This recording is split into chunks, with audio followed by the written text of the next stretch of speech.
Hey there, I have the iSpring's reverse osmosis water filtration system here, and I'm gonna just change my filters because it's long overdue. Okay, before we begin, I wanted to test this water with a TDS meter so you could actually see kind of what we're working with here.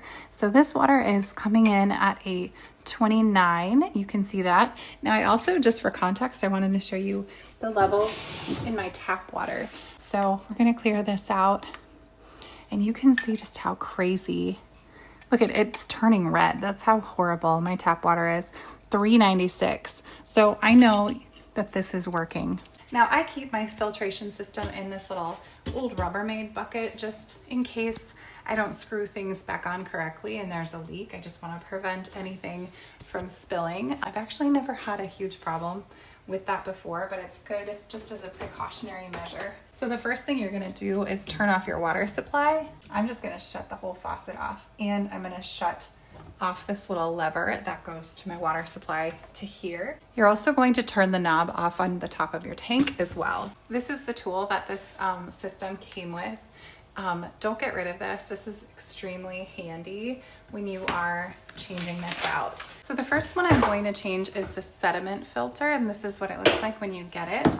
And that is this purple one here. Okay, I have this one loosened up, and I'm gonna just show you what this filter looks like. This is very gross and needed to be cleaned a long time ago because this is the new one.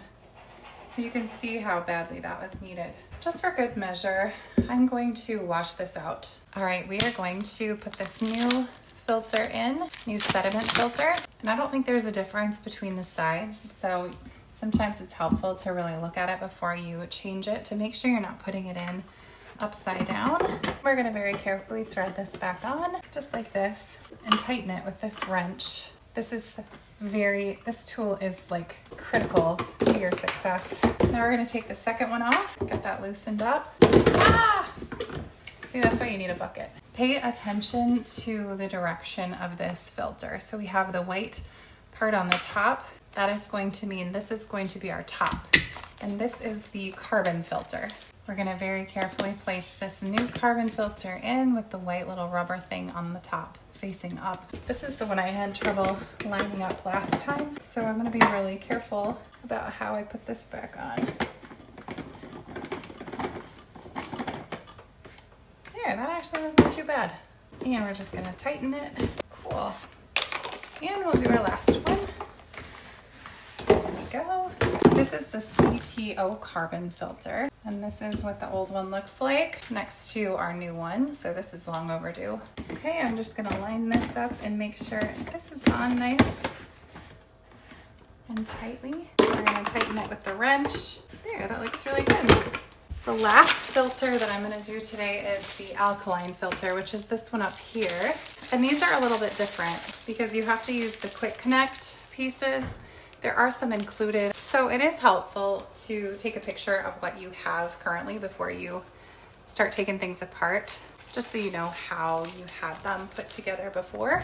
So you start by removing the quick connect piece. We'll come closer here. It has a little clip that you take out. First, you remove that little clip, pop, just like that. And then this should just pop out.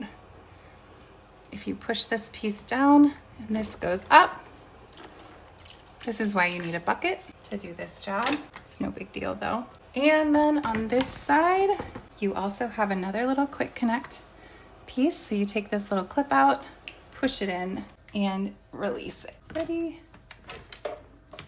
Got it. So we got that one removed. Just toss that in the sink for now. So I'm gonna pop these in. We popped one in on this side and one in on this side. And then we're just gonna use the little blue clip here. We'll pop the tubing in and then lock it. Okay, that side looks good. Then we're gonna clip it in just like this. We'll grab our blue tube here, push it into this quick connect piece. You can hear it go in, and then pull this little lip out and then add your clip. So it just goes. That looks awesome. So now I want to check for leaks. And so I am going to just turn on the water.